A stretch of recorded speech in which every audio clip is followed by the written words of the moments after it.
सातवें चरण की शिक्षक बहाली को लेकर लगातार हंगामा बरपा हुआ है। पटना के गर्दनी बाग में धरना प्रदर्शन अभ्यर्थियों के द्वारा चल रहा है। और अगर अभ्यर्थियों के आज के कार्यक्रम की हम बात करें तो आज जो अभ्यर्थी है वो हवन कार्यक्रम यहाँ पर कर रहे हैं। हमारे साथ आलोक भी जुड़ गए हैं। आलोक, इससे पहले छठे चरण की बहाली को लेकर लगातार मुखर थे और अब सातवें चरण की बहाली पर भी अपनी बात रखेंगे। आलोक, स्वागत है आपका। जी धन्यवाद मैम, और सभी आपके दर्शकों को भी मेरे तरफ से धन्यवाद कि आपने एक बहुत अच्छा जो मुद्दा है सातवें चरण का वो लगातार उठाया। से हमारे संवाददाता शुभम हमारे साथ जुड़ गए हैं। शुभम, क्या कुछ स्थिति है वहाँ पर? मुझे एक पंडित जी भी दिखाई दे रहे हैं। हवन का आज इनका कार्यक्रम है, जरा बातचीत कीजिए, क्या कह रहे हैं ये लोग? हम बता दें कि अभी जो है 7th फेज के सीटेड बीटेड अभ्यर्थी जो है गर्दनी बाग धरना स्थल पे पहुंचे हुए हैं और आज इनका हवन का कार्यक्रम है। लगातार ये इनका कहना है कि लगातार हम लोग 3 साल से जो है सीटेड बीटेड को लेकर के पास किए हुए हैं, फिर भी सरकार की तरफ से कोई विज्ञप्ति नहीं निकाली जा रही है। आज हमारे साथ बात करने के लिए महिला अभ्यर्थी है, उनसे बात करेंगे क्या कुछ कहना है इनका। सर, क्या बोले, सरकार और सिस्टम को इस तरीके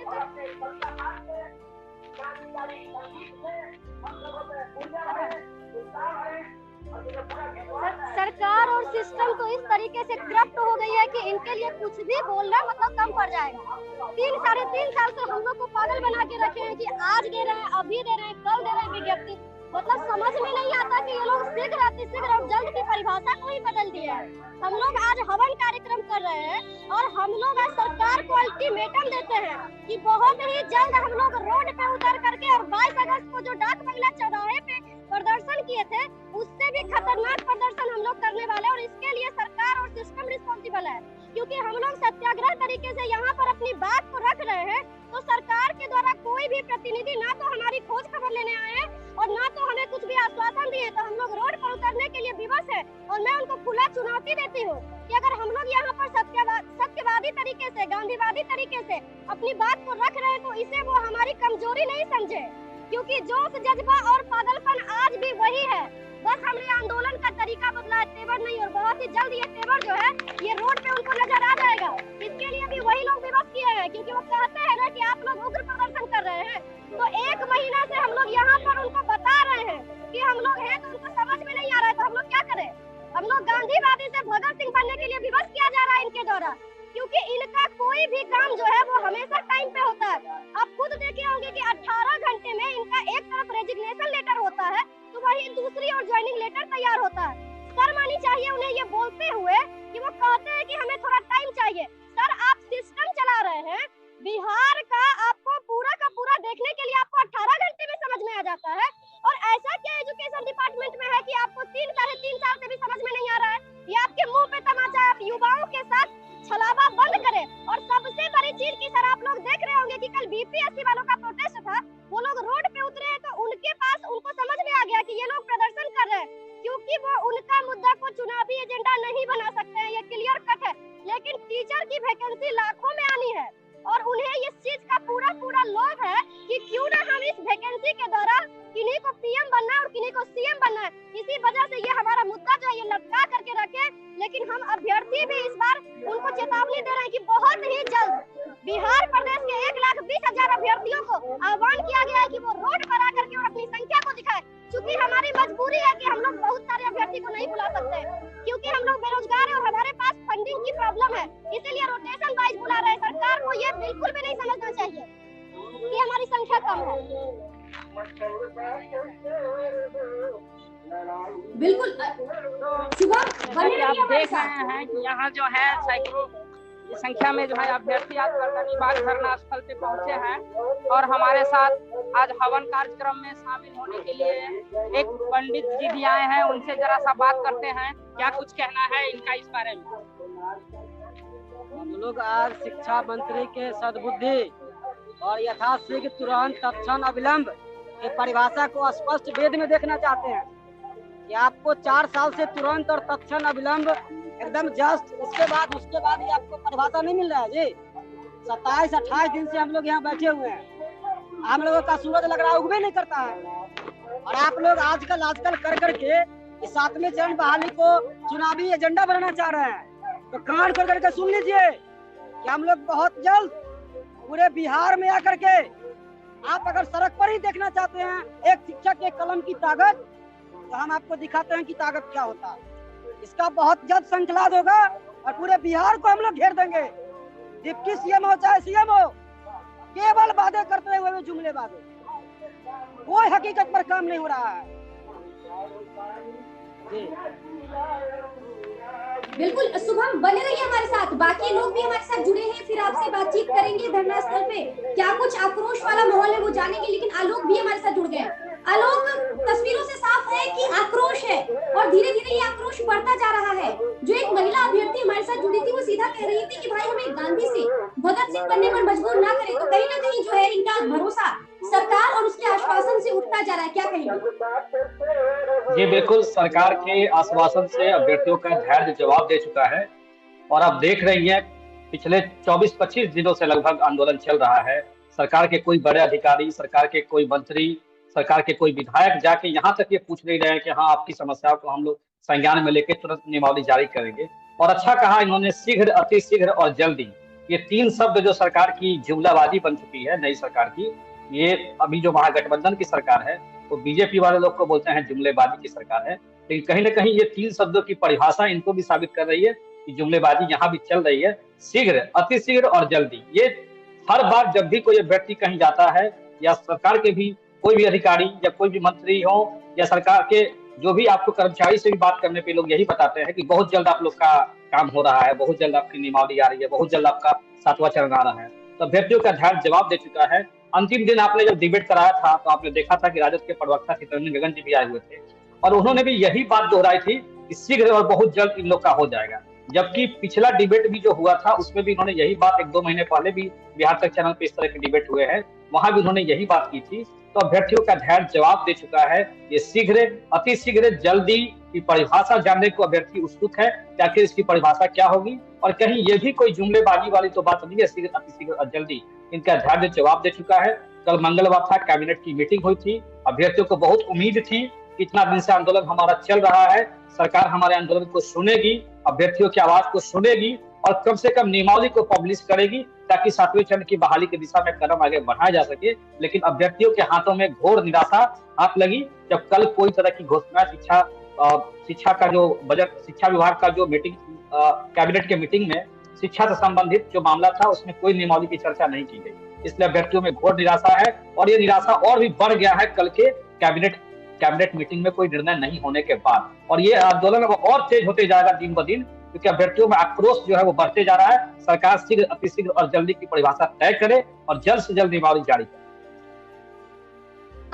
अब ऐसा लग रहा है कि झूठे आश्वासन से इनका जो है धीरे धीरे भरोसा उठ रहा है और सवाल यही है कि एक इशारा जो सब तमाम अभ्यर्थी कर रहे हैं कि इस पूरे बहाली को अटकाकर इसको चुनावी मुद्दा या चुनावी माइलेज लेने की कोशिश की जा रही है महागठबंधन सरकार के द्वारा।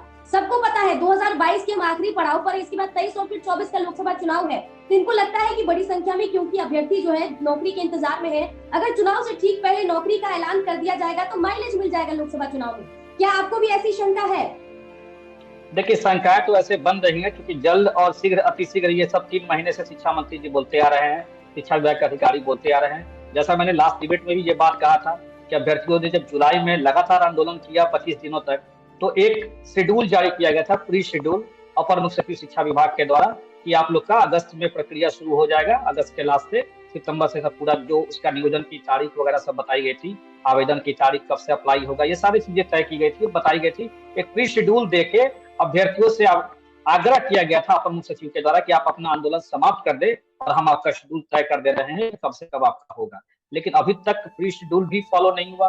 प्री शेड्यूल के बाद दोबारा अभ्यर्थी आंदोलन पे बैठ गए हैं और अभी इतने दिनों से आंदोलन कर रहे हैं, 24-25 दिनों से, कोई सुनने को तैयार नहीं। अभ्यर्थियों ने ठीक नहीं कहा कि जातिवादी रास्ता हम लोग अपनाए हुए हैं, भगत सिंह बनने पर मजबूर नहीं करेंगे।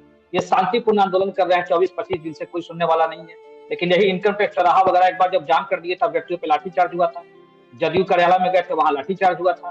तो आखिर अभ्यर्थियों को मजबूर किया जाता है कहीं ना कहीं कि वो कुछ गलत स्टेप ले, गलत तरीके से आंदोलन को बढ़ाएं। अदरवाइज अगर अभ्यर्थी जिस तरीके से आंदोलन 24-25 दिनों से कर रहे हैं, सरकार को कोई ठोस निर्णय ले लेना चाहिए था।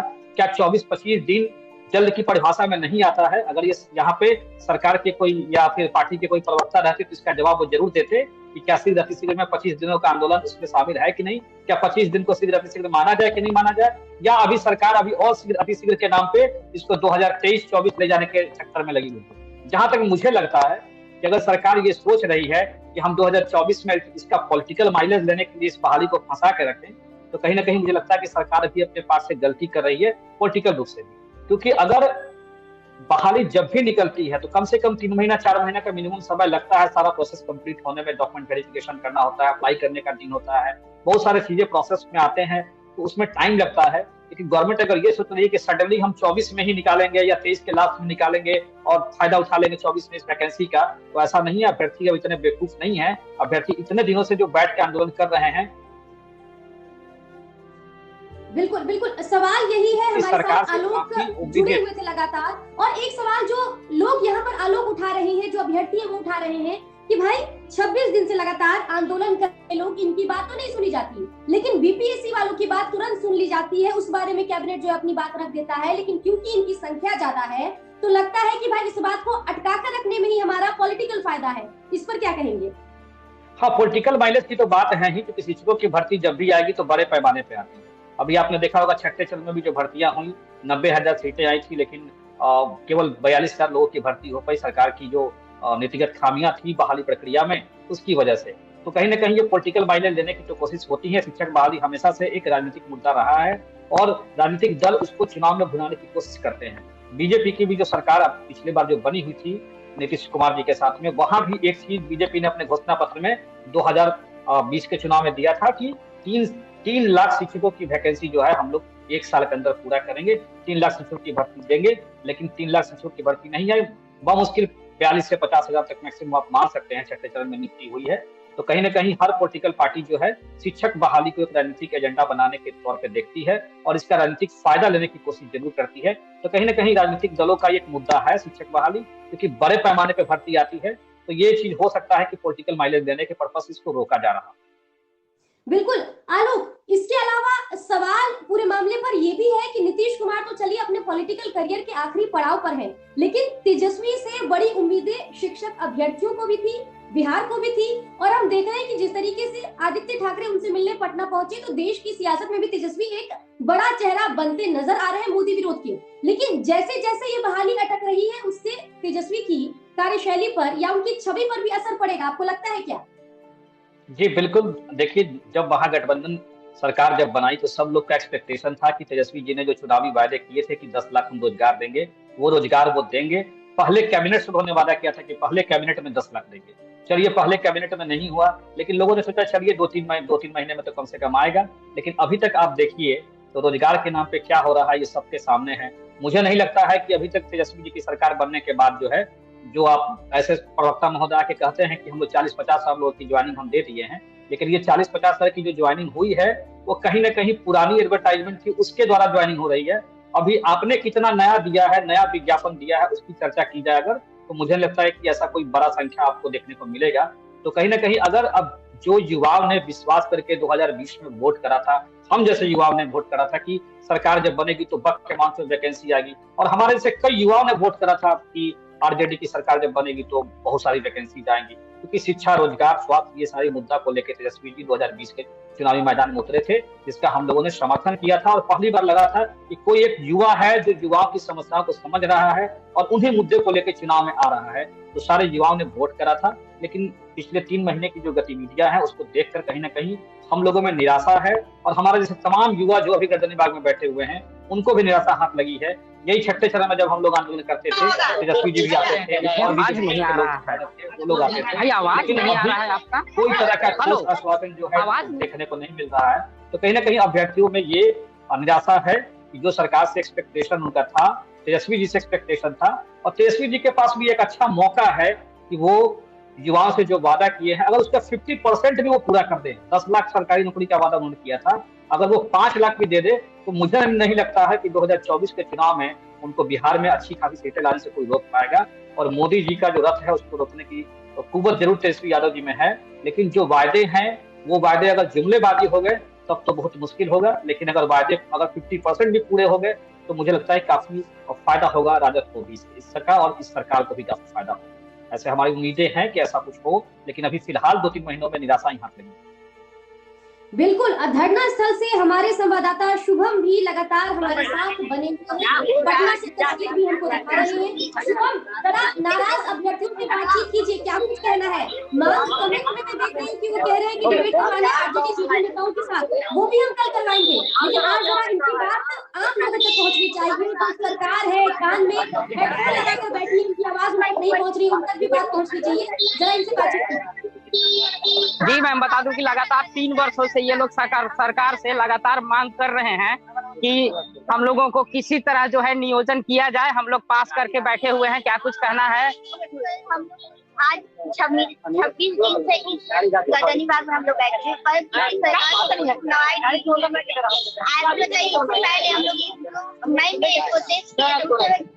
यदि की सरकार ने इसी गर्दनी बाग में वो लोग आते थे और बोलते थे जब मेरी सरकार आएगी तब हम लोग जिस दिन हम लोग की सरकार की उस दिन ही हम आप लोग को नियुक्ति पत्र दे देंगे, पर हम आज कुछ आरजेडी की सरकार भी तो बन गई। ऐसा तो नहीं कि आरजेडी की सरकार नहीं है अभी। हुआ क्या, कहाँ से आप लोग को आश्वासन मिला? कहाँ कुछ आश्वासन मिला आपको? सर अभी तक तो कोई आश्वासन, खाली देखिए चित्तरंजन गगन सर तो हम उनको बोलते हैं कि आप चाहे आरजेडी से पद छोड़ दीजिए या लड़कन को बरगराना छोड़ दीजिए, क्योंकि सबसे ज्यादा बरगराने का काम किए तो सिर्फ वही किए हैं। नवंबर में आ जाएगा, दिसंबर में हम तो पूछना चाहते हैं, वो बोली दिसंबर में नियुक्ति पत्र देकर स्कूल में चले जाएगा। दिसंबर कल आ रही है, हम उनसे ये पूछना चाहते हैं नियुक्ति पत्र है कहाँ? इसीलिए उनको हम बोलना चाहते हैं आप बरगराना छोड़ दीजिए और स्टूडेंट से माफी मांगिए आके गर्दनी बाग में, क्योंकि सबसे ज्यादा स्टूडेंट आपसे ही परेशान है। क्योंकि आपके पास जब भी जाते हैं आप यही बोलते हैं दिसंबर में नियुक्ति दे देंगे, दिसंबर में। हम तो कल है दिसंबर, हम उनसे पूछना चाहते हैं नियुक्ति पत्र कहाँ है? स्कूल में चली जाएंगे। बिल्कुल, चित्तरंजन गगन जो कि आरजेडी के नेता हैं, उनकी बड़ी नाराजगी है क्योंकि जब वो विपक्ष में बैठे जी सुकन्या, इनका भी साफ के माध्यम से कई बार धरना स्थल पर भी जाकर खाया करते थे। अब लोगों को लग रहा है, जो अभ्यर्थी उनको लग रहा है कि भाई अब तो आपकी सरकार बन गई, अब आप क्यों चुप्पी साधे हुए हैं? हर महीने एक नया आप डेडलाइन दे देते हैं कि भाई इस महीने में आपका काम हो जाएगा, लेकिन महीना निकल जाता है, काम नहीं होता है। मिकू भी हमारे साथ बने हुए हैं, शिक्षक अभ्यर्थी हैं, ये भी धरना स्थल पर मौजूद थे, लेकिन अब इनकी तबीयत खराब हो गई है, इसलिए घर से ही समर्थन दे रहे हैं। मिकू, क्या लग रहा है आपको कि कब सरकार आपकी बात मानेगी और क्या कुछ नाराजगी यहाँ पर अभ्यर्थियों में है, जरा बताइए। जी सुकन्या मैम नमस्कार, और आलोक भाई आपको भी, आपके चैनल के माध्यम से जो हमें देख रहे हैं, जो शिक्षक अभ्यर्थी और बिहार के जितने भी आवाम है सभी को मेरा नमस्कार। मैम एक कविता के थ्रू या मतलब दोहा के थ्रू मैं कुछ कहना चाहूंगा कि खैर खून खांसी बैर प्रीत मधुपान रहीमन दाबे ना दबे जाने सकल जहान। यानी हम लोगों के प्रति जो नीतीश सरकार के, जो आरजेडी सरकार के एक बैरपना हो गई है, मतलब दुश्मनी, जो कल तक सत्ता में नहीं थे तो एक घमंड भी नहीं था, हमारे साथ आते थे और हमारे पंडाल में बैठ करके बड़ी बड़ी आवाम दिया करते थे, बड़ी बड़ी आवाज दिया करते थे कि हम आपके साथ हैं। आज वही आवाज हमारी घुटन बन चुके हैं, वही आवाज हमारी बातों को अनसुना कर चुके हैं। तो इसीलिए मैं बोल रहा हूँ कि खैर खून खांसी बैर प्रीत मधुपान रहीमन दाबे ना दबे जाने सकल जहान। तो हम लोगों से जो दुश्मनी बन पड़ी है शिक्षक अभ्यर्थियों के साथ, ये पूरा बिहार देख रहा है, और इसके साथ साथ बिहार के जो बाहरी राज्य भी वो भी देख रहा है कि नीतीश सरकार शिक्षा और शिक्षक के प्रति कितना उदासीन रवैया अपनाए हुए हैं, और पता नहीं इनको क्या तख्ता पलट या फिर किस चीजों को लेकर के हम लोगों से अदला बदली रहती है। तो इनसे एक गुहार है कि जितना जल्द 7वीं चरण प्राथमिक विज्ञप्ति दे दे, अन्यथा ये भी तैयार रहे कि हम लोग भी कम से कम अगर हमारी हक नहीं मिल पाता है तो हम आगे बढ़ करके किस हद तक जाएंगे, इसका नैतिक जिम्मेवारी माननीय मुख्यमंत्री जी के ऊपर जाता है।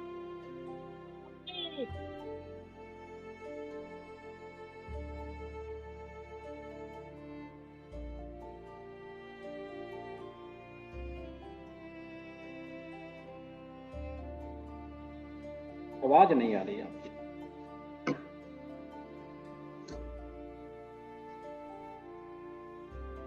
सुकन्या मैम आपकी आवाज नहीं आ पा रही है, शायद नेटवर्क इश्यू है या फिर किसी प्रकार का कोई दिक्कत हो, आपकी आवाज नहीं आ रही।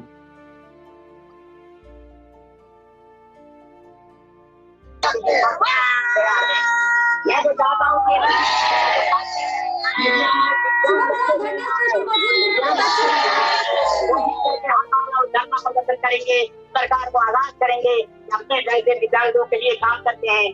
आज मैं आपको बता दूं, जब मैं घर से निकल रहा था एक टीचर मेरे यहाँ आए, इधर आज प्रोग्राम होना था, कैसे हुआ? जी मैम, बताइए। फोन घुमाते हैं हमारे विद्यार्थी में बात होने के लिए चले आते हैं, और मैं जब मैं फ्लाइट पे हूँ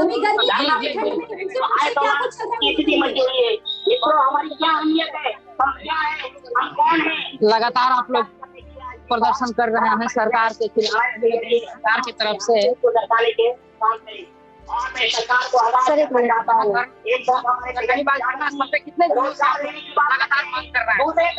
छब्बीस दिन है, आज 26वां दिन है सर, और 4 नवंबर से हम लोग कंटिन्यू यहाँ बैठे हुए हैं इस इंतजार में, क्योंकि सरकार कहती है कि हम शिक्षक अभ्यर्थी नहीं है, ये लोग आतंकवादी है, ये लोग रोड पे उतरते हैं। तो मैं उनसे कहना चाहती हूँ कि सर अभी 26 दिन से हम लोग यहाँ पर सत्याग्रह कर रहे हैं, किस नींद में सोए हुए हैं? कम से कम अभी तो आप आइए, देखिए तो कि शिक्षक अभ्यर्थियों का क्या इशू है। आप 3.5 साल से हम लोग का मैटर लटका रखे हैं, और जब भी हम लोग प्रोटेस्ट करते हैं तो आप हमेशा कहते हैं कि आपका मैटर अति शीघ्र बहुत जल्द अभी जारी हो रहा है। मतलब सोचिए कि ये कितनी शर्मनाक कंडीशन है कि वर्ष 2022 जो है ये पूरा का पूरा शिक्षक अभ्यर्थियों के प्रोटेस्ट के लिए याद रखा जाएगा, क्योंकि मार्च चल रहा है। जब मार्च में हम लोग प्रोटेस्ट किए तो हमें अप्रैल का डेट मिला था, उसके बाद सर जब मार्च में हम लोग प्रोटेस्ट किए तो अप्रैल का डेट मिला। अप्रैल में जब हम लोग प्रोटेस्ट करते हैं तो मई का डेट मिलता है। मई में हम लोग 22 दिन प्रोटेस्ट किए थे। हमें एक रिटन आश्वासन मिला है दीपक सर के द्वारा कि आपका 7th फेज का नोटिफिकेशन जो है वो 26 जुलाई से शुरू हो जाएगा। उसके बाद भी सोचिए कि शिक्षा विभाग के अपर मुख्य सचिव तक ने हमें बरगलाने की कोशिश की है, और वो भी हमें अब इस तरीके से ठगने का काम कर रहे हैं। उनका कहना है कि हमारे हाथ में कुछ भी नहीं है, हमारे से ऊपर है, गवर्नमेंट के हाथ में है। तो सर आपने क्या सोच करके हमें लेटर दिया था? शर्म आनी चाहिए कि सिस्टम के साथ साथ आप भी उसी करप्ट डिसीजन में आप भी शामिल है। आप किस तरीके से, आप एक पढ़े लिखे आइए से कम आपके बातों का तो वैल्यू होना चाहिए। हम लोग आज हवन कर रहे हैं क्योंकि हम लोग परेशान हो चुके हैं इस करप्ट सिस्टम से और रूलिंग पार्टी से, क्योंकि इस रूलिंग पार्टी में ही प्रॉब्लम है कि जो भी पार्टी सत्ता में आती है उन्हें हमारा दुख दर्द नहीं दिखता है। साफ साफ उन्हें दुख दर्द हमारा दिख रहा था 6 अगस्त तक, अब क्या हो गया है उनको। आप लोगों के लिए कुछ पंक्तियां जो है ना वो मैं समर्पित करना चाहती हूँ कि आप लोग भुजंग की तरह हम लोग को डसने का काम कर रहे हैं कि क्षमा शोभती उस भुजंग को जिसके पास गरल हो, उसको क्या जो दंतहीन विष रहित विनित सरल हो। आप लोग इस तरीके से बरगलाने का काम मत कीजिए सर, क्योंकि हम लोग अब रुकने वाले नहीं है। हम लोग 22 अगस्त के जैसा आंदोलन फिर से शुरू कर रहे हैं और बहुत ही जल्द आपको पटना के सड़कों पर केवल सीटेड बीटेड क्वालिफाइड स्टूडेंट दिखेंगे।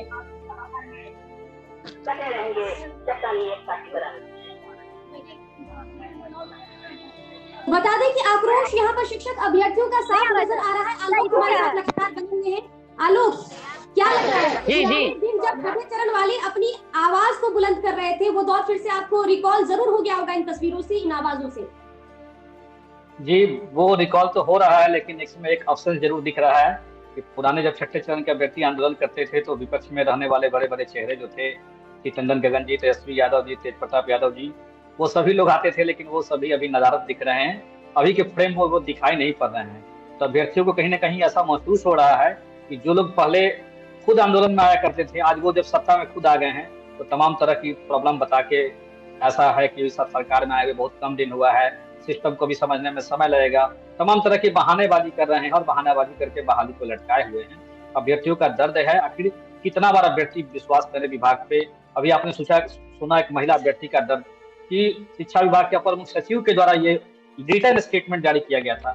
तो ऑब्वियस है कि जब रिटर्न स्टेटमेंट जारी होगा तो अभ्यर्थियों में ट्रस्ट होता है। देखिए, अभ्यर्थियों में एक राजनीतिक नेताओं के प्रति तो एक फेमस ही है कि नेताओं की बातों पर विश्वास नहीं किया जाता है, लेकिन जब अपर मुख्य सचिव जी जब जारी किए थे तो सब लोग का एक विश्वास बहुत ज्यादा हो गया था कि अब चलिए कम से कम अपर मुख्य सचिव ने कह दिया है तो बात सत्य होंगी।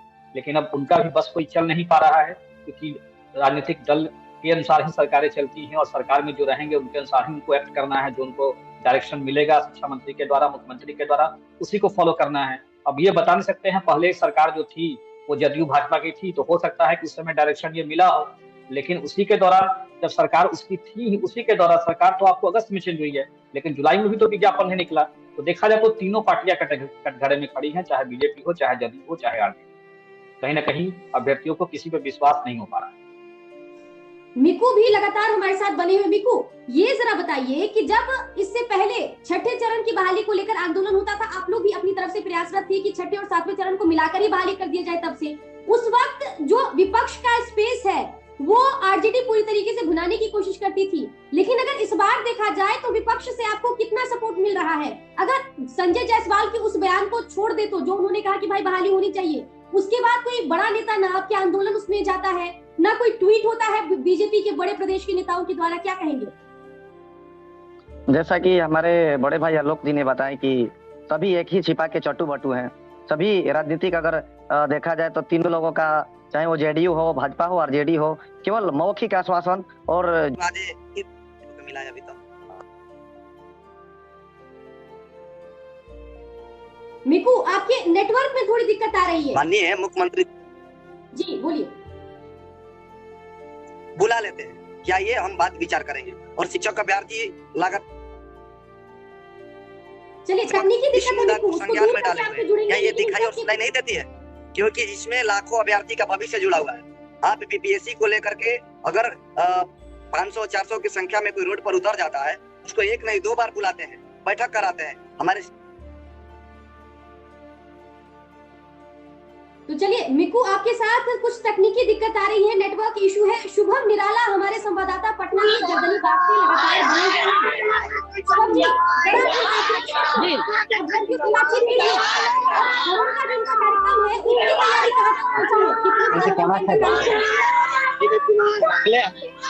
कुछ नहीं करना।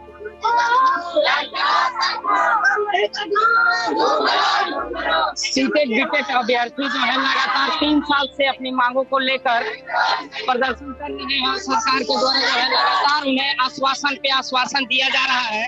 तो कहीं ना कहीं छात्र जो है अब उग्र हो चले हैं और आज गर्दनी बाग में तकरीबन 26 दिन से धरने पर बैठे हुए हैं। बात करते हैं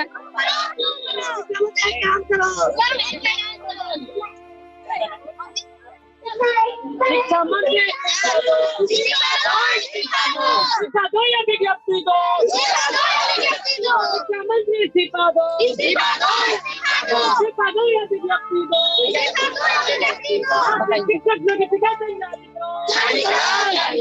यहाँ धरने पे बैठी हुई है लगातार 26 दिन से। शिक्षा मंत्री कितना आवाज सरकार को मिल पा रहा है? आपसे सरकार के बारे में क्या आपका विचार है?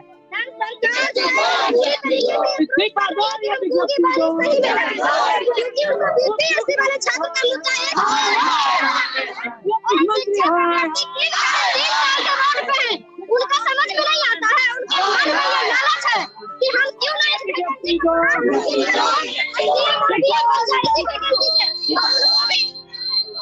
मैं बता देना चाहती हूँ, अपने मन में गलतफहमी मत पालिए, क्योंकि आपको लग रहा होगा ना कि आप हम शिक्षक अभ्यर्थी, आपको लग रहा होगा कि हम शिक्षक अभ्यर्थी का जो मैटर है इसको हम साल भर 2 साल डिले करके और इससे सीएम और पीएम बन जाएंगे, तो ये आपकी सबसे बड़ी गलतफहमी है।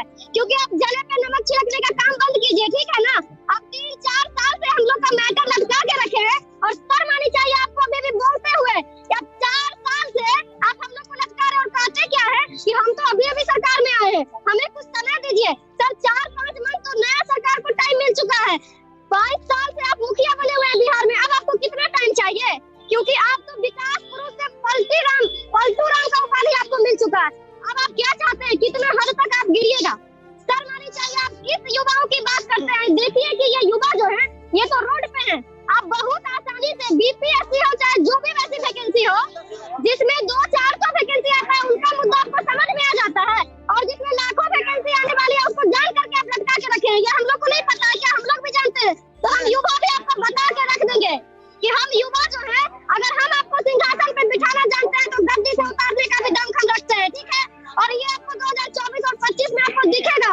आप बहुत ज्यादा बरगलाने का काम किया और दुर्योधन वाला काम आप हमारे साथ कर रहे हैं, क्योंकि आपने हमें एक लेटर दे दिया और अभी क्या कहते हैं कि हमें माफ कर दीजिए, हमसे गलती हो गई क्योंकि हमसे ऊपर गवर्नमेंट है। तो क्यों आपने हमारा पूरा साल बर्बाद किया? मैं दीपक सर से पूछना चाहती हूँ, आपने एक लेटर दिया था ना, आप राजनेता नहीं थे ना, आप तो आईएएस अधिकारी थे। आप भी राजनेताओं के बाद से मोटिवेट होकर के हमें ठगने का और हम अभ्यर्थी भी आपको बता देना चाहते हैं कि जल्द से जल्द हम लोग जो डाक बंगला चौराहे पे जो हम लोग प्रदर्शन किए थे वही प्रदर्शन रिपीट होगा और बहुत जल्द आपको दिखेगा। शीतकालीन सत्र से पहले ये हम अभ्यर्थियों का खुलना चेतावनी है आपको, क्योंकि हम अभ्यर्थी यहाँ कम संख्या में बैठे ये भी हमारी मजबूरी है। हम लोग बेरोजगार अभ्यर्थी, हमारे पास फंडिंग का प्रॉब्लम है, हम लोग खुद से अरेंज करके रहते हैं तो रोटेशन वाइज बुलाना मजबूरी है हमारी संख्या कम नहीं। आपको संख्या वाली इतना ज्यादा दिखेगा ना कि पटना में डाक बंगला से लेकर गर्दनीबाग तक अभ्यर्थी इतने होंगे कि आपको जगह कम पड़ जाएगा, क्योंकि जोश जज्बा और पागलपन आज भी वही है। बस हमने आंदोलन का तरीका बदला है, तेवर नहीं, और बहुत ही जल्द आपको तेवर दिखेगा हम 7 फेज के स्टूडेंट का।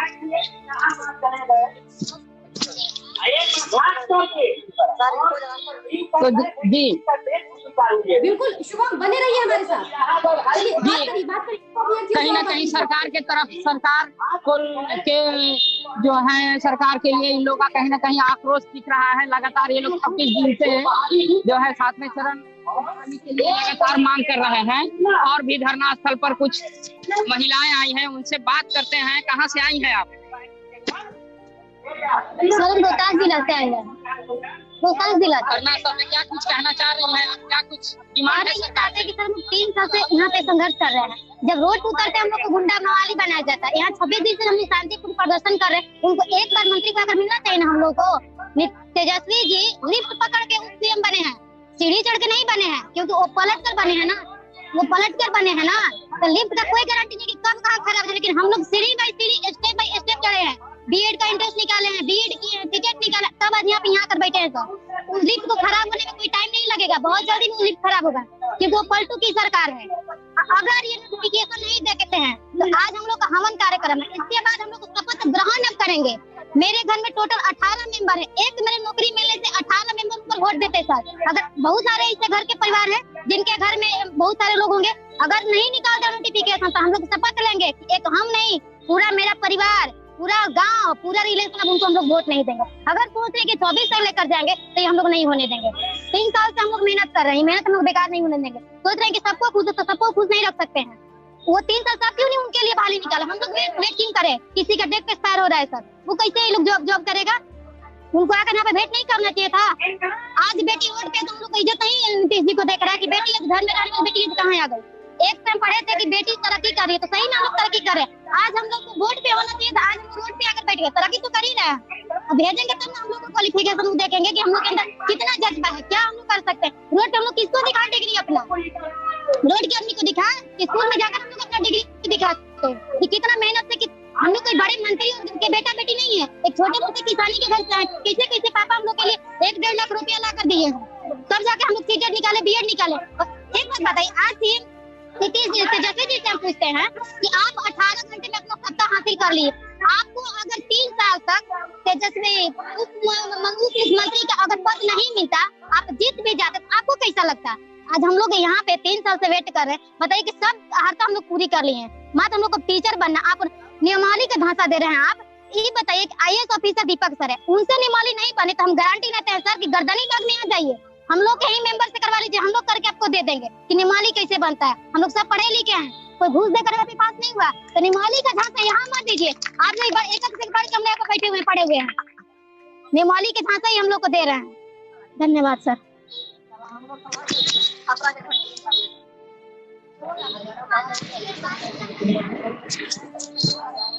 तो बिल्कुल आक्रोश यहाँ पर जो है शिक्षक अभ्यर्थियों का साफ नजर आ रहा है। मेरा वाला अपने लिए अपना और जो अभ्यर्थी हैं कि आवाज हम तक पहुँचाने की और सरकार तक पहुँचाने की पुरजोर कोशिश कर रहे हैं। मिकू पाल भी हमारे साथ बने हुए हैं, इसके अलावा आलोक भी सुबह से ही हमारे साथ जुड़े हुए हैं। इसी मुद्दे पर हमारी 12 बजे से चर्चा चल रही है। आलोक, सीधा सवाल सरकार से है कि भाई बहाली दीजिए, बहुत हो गया। एक जो महिला अभ्यर्थी थी उन्होंने सवाल पूछा कि अगर आप पूरे नंबर ले आए चुनाव में और मुख्यमंत्री बनने का मौका न मिले तो कैसा लगेगा? वही परिस्थिति जो है यहाँ के अभ्यर्थियों की है। नाराजगी सत्ता पक्ष से भी है और विपक्ष से भी है। क्या कहेंगे आलोक? बिल्कुल, अभी महिला साथी जो हमारी थी उनकी बातों से मैं पूर्ण रूप से सहमत हूँ। उन्होंने एक बहुत अच्छा उदाहरण दिया कि हम लोग शिक्षक बनने की सारी पात्रता रखते हैं। शिक्षक बनने के लिए पहले आपको तो बीएड करना होगा। बीएड करने के लिए एंट्रेंस परीक्षा होता है, वो परीक्षा पास करते हैं हम लोग। उस परीक्षा को पास करने के बाद फिर से आपको सीटेट टेट पास करना पड़ता है। तो दो परीक्षाएं पास करके जो शिक्षक बनने की पात्रता है वो अभ्यर्थी रख रहे हैं, और तब उनको रोड पे बैठना पड़ रहा है महिला अभ्यर्थी होते हुए भी। नीतीश कुमार जी कहते हैं बेटी पढ़ाओ बेटी बचाओ, और बेटियां जब पढ़ गई हैं तो रोड पे बैठी हुई हैं, जॉब के लिए, रोजगार के लिए बैठी हुई है। तो नीतीश सरकार को भी सोचना चाहिए कि कम से कम बेटी को रोड पे बैठने का मौका ना मिले, किस तरह से हमारी बेटी बने, रोड पे जाके आंदोलन करे कि हमारी नौकरी भी लगाइए। जबकि नीतीश कुमार जी महिलाओं को काफी आगे बढ़ाते हैं। उनको सोचना चाहिए कि महिलाएं कैसे मेहनत से, अभी आपने सुना उनका दर्द कि वो किसान परिवार से हैं, कैसे उनके पिताजी ने पैसा का अरेंजमेंट करके उनको बीएड कराया, सीटेट कराया। और कमोबेश यही स्थिति सारे अभ्यर्थियों की जो एक मिडिल क्लास फैमिली से आते हैं, उनकी आकांक्षाएं रहती हैं कि हम टेट सीटेट क्वालिफाई कर गए, बीएड कर गए तो कम से कम हम सरकारी शिक्षक बनने की पात्रता रखते हैं। और जब बिहार में तमाम इतनी वैकेंसियां हैं, आपने खुद देखा होगा, लास्ट में भी ये चर्चा हुई थी कि लाखों में बहालियां होनी है, लाखों पद खाली हैं। हाई स्कूल +2 में 60 से 80% सीटें खाली हैं, प्राइमरी में 60-70% सीटें खाली हैं। तो जब इतनी सीटें खाली हैं तो आखिर इन सीटों को भरने में इतना देरी क्यों हो रहा है? सरकार में आए हुए भी इतना दिन हो गया, और अभ्यर्थियों के दर्द को सुन के हम लोग अपना फ्लैशबैक में चले जाते हैं, जिस तरीके से हम लोगों ने आंदोलन किया था और इस चीजों को झेला था। तो कहीं ना कहीं अभ्यर्थियों का यह दर्द है जो बार बार सामने आ रहा है। बिल्कुल, मिकू भी हमारे साथ बने हुए हैं। मिकू, पूरे मामले पर आपकी क्या राय है, जरा बताइए। देखिए, जो हमारे आलोक भाई बोले कि हमारी एक बहन है जो अपनी बातों को बहुत अच्छी तरीके से रख पा रही है, तो मैं कहना चाहूंगा ये न तो नीतीश जी के परिवार से न तेजस्वी जी के परिवार से हैं। नीतीश जी के ना कोई सगे संबंधी है, न तेजस्वी जी के सगे संबंधी है, सब गरीब गुरबा के बच्चे हैं, और इनसे इनका दूर दूर तक कोई वास्ता नहीं है। ये जो गरीब गुरबा के बच्चे हैं, इनसे दूर दूर तक कोई वास्ता नहीं है। इनकी बहन बेटी अगर एक दिन सड़क के लिए आ जाए तो ये सारी मर्यादा को तोड़ देंगे, और सारी मतलब अफसरशाही झाड़ देंगे कि कौन अफसर के दायरा में क्या कानून क्या नियम होता है। लेकिन जाहिर सी बात है कि गरीबों का कोई मददगार नहीं होता। गरीब होना ही इस दुनिया में मैम गुनाह है, और हम लोग शिक्षा ग्रहण करके अगर लड़ते हैं तो सिस्टम के खिलाफ लड़ते हैं। इनको क्या करना है कि झूठी हवाई फायरिंग करना है, चुनावी वादा करना है। हम पूछते हैं कि जो 10 लाख रोजगार के वादा किए थे पहली कलम से, क्या इनका दिमागी संतुलन खो गया था उस समय, या अभी सत्ता आने के बाद में खो गई है? अगर इसी प्रकार से दिमागी संतुलन खो गया है तो कहीं ना कहीं हम लोग इनको सही कर देंगे। और एक चीज और है, मैं आपके चैनल से मैम मैं एक ही बात कहना चाहूंगा, माननीय तेजस्वी जी को, माननीय नीतीश जी को, यदि आपके बच्चे होते तो आप इस प्रकार से कम से कम राजनीतिक खेल हम लोगों के साथ नहीं खेलते। सत्ता आती है जाती है अलग बात है, लेकिन कम से कम बिहार के भविष्य और नौनिहाल बच्चे को भी भविष्य देख ले। ये सारी गरीब गुरबे और पिछड़ों अति पिछड़े के बच्चे हैं जो सड़क पर बैठे हैं। कितना नेताओं और कितना राजनेता, कितना अधिकारी के बच्चे सरकारी विद्यालय में पढ़ते हैं? आलोक भाई हमारे पढ़ाते हैं, थोड़ा इस बात को वही तुष्टि करेंगे कि आप जिस विद्यालय में पढ़ाते हैं क्या एक भी नेता मंत्री के बच्चे उसमें पढ़ते हैं? नहीं, कोई सगा संबंधी नहीं रहता है। इसलिए युवाओं को, इसलिए इन सभी को, युवाओं को प्रति कोई चिंता, कोई संवेदना नहीं होती है। अगर होती तो ये लोग कहते नहीं। और चितरंजन गगन जी या जेडीयू आरजेडी जितने भी प्रवक्ता अभी क्यों नहीं आ रहे हैं? क्योंकि वो जान गए हैं कि हम जाएंगे तो किस मुंह से बात करेंगे। जो भी प्रवक्ता है सभी के मुंह पर कम से कम एक कालिक पोता हुआ है। कालिक जा करके मतलब किस प्रकार से पहले धुलाई करे को हम लोगों के बीच में आए। यही लोग थे जो बड़ी बड़ी बातें, चिकनी चुमड़ी बातें करते थे। और आज सत्ता आ गई है तो बात करने से पहले इन लोगों को 4 बार सोचना पड़ता है कि क्या आपको भी बुलाना पड़ता नहीं होगा पहले मैम अपने चैनल में डिबेट करने के लिए? खुद लोग आतुर होते हैं, और आज आप कॉल कीजिएगा तो कहेंगे कि समय ही नहीं है। यही है दुर्दशा बिहार की। चलिए, अंदर की बात भी आपको बता दूं कि जब आरजेडी विपक्ष में थी तो इस मुद्दे पर चर्चा में आने के लिए ललायत रहती थी। वही परिस्थिति बीजेपी की अभी है कि अगर हम बीजेपी वालों को इस चर्चा में बुलाए तो वो जरूर आएंगे, लेकिन जो सत्ता में रहते हैं वो इस तरीके की डिबेट को अवॉइड करते हैं और व्यस्तता का बहाना बनाते हैं। आलोक भी लगातार हमारे साथ बने हुए हैं, 6 फेज की बहाली के वो गवाह रहे हैं, खुद प्रत्यक्षदर्शी रहे हैं, पूरे एक्सपीरियंस को उन्होंने गो थ्रू किया है। आलोक, देखिए स्थिति जो है ये है कि भाई यहाँ पर आंदोलन को लेकर अभ्यर्थी कह रहे हैं कि जो हमने अगस्त में जिस तरीके से आंदोलन किया था उसी अंदाज में दोबारा करेंगे, और सरकार जो है उनके पास जगह कम पड़ जाएगी, जेल में जगह कम पड़ जाएंगे, लेकिन हम यहाँ पर जो है आंदोलन करेंगे। क्या लग रहा है, सरकार को अब इनकी बातों को सीरियसली लेना चाहिए या ऐसे ही टाल मटोल करते रहना चाहिए? देखिए, सरकार को बिल्कुल इनको सीरियसली लेना चाहिए। काफी दिनों से आंदोलनरत हैं। अभी आपने सुना कि अगर उप मुख्यमंत्री जी अपने आप को इन लोगों के जगह पे रखते, वो चुनाव जीत जाते और उनको उप मुख्यमंत्री का पद नहीं मिलता तो उनको कैसा फील होता? सेम यही है, शिक्षक बनने की जो भी पात्रता है, बीएड करना हो, टेट पास करना हो, ये सारे पास करके 3 साल से बैठे हुए हैं, 3 साल से लगातार आंदोलन कर रहे हैं। कई बार आश्वासन मिला, एक बार लिखित आश्वासन भी मिला, लिखित आश्वासन भी फेल हो गया। अभ्यर्थी काफी उससे नाराज हो चुके हैं और उन्होंने कहा भी है कि हम अब शांति का रास्ता, गांधी जी का रास्ता छोड़ेंगे और कहीं भगत सिंह का रास्ता अपनाएंगे, ये कहीं ना कहीं लॉ एंड ऑर्डर की स्थिति जो है वो प्रॉब्लम क्रिएट हो सकती है। तो कहीं ना कहीं सरकार को ठोस कार्रवाई करनी चाहिए और इनसे बातचीत, सबसे पहले तो बातचीत करनी चाहिए, बातचीत करके जो भी उनकी चीजें हैं वो बतानी चाहिए, क्योंकि अभी तक सरकार के तरफ से कोई भी ठोस घोषणा नहीं की जा रही है कि आखिर वो नियमावली कब देंगे, जनवरी में देंगे, दिसंबर में देंगे, 2023 में देंगे, 24 में देंगे, क्या करेंगे, कोई उनका एजेंडा क्लियर हो ही नहीं रहा है और ना कोई इस विषय पे कोई मुंह खोलने को तैयार है। अभ्यर्थियों के बीच सब्र का बांध टूट गया है। अगर कोई भी तरह का गलत कदम उठाते हैं तो इसके लिए सरकार और उसके अधिकारी जिम्मेवार हैं। बिल्कुल बिल्कुल। तो चलिए अब एक आश्वासन यहाँ से हम अपने अभ्यर्थियों को ये देना चाहेंगे कि लगातार इस मुद्दे को हम उठाते रहेंगे। आज हमने जो है इनवाइट भी नहीं किया पार्टियों के प्रवक्ताओं को, इसलिए क्योंकि आज हम चाह रहे थे कि जो अभ्यर्थी हैं उनकी बात सरकार तक पहुंचे, बिहार तक के स्क्रीन के जरिए। कल हम एक बार फिर से जेडीयू, बीजेपी और आरजेडी के प्रवक्ताओं को बुलाएंगे। आता कौन है ये बड़ा सवाल है कि वो आएंगे या फिर कोई बहाना तैयार रखेंगे, लेकिन इन सब के बीच अभ्यर्थियों का आक्रोश दिखाई दे रहा है और जब तक बहाली नहीं होगी गाहे बगाए इस मुद्दे को लेकर लगातार चर्चा हम करते रहेंगे। इस चर्चा में शामिल होने के लिए आलोक आपका बहुत बहुत शुक्रिया, मिकू पाल आपका भी बहुत बहुत शुक्रिया और पटना से हमारे संवाददाता जो है शुभम निराला गर्दनीबाग धरना स्थल से हमारे साथ जुड़े थे, उनका भी बहुत बहुत शुक्रिया। तो फिलहाल इस चर्चा में इतना ही, लेकिन बिहार की खबरों के लिए आप बने रहिए, देखते रहिए बिहार।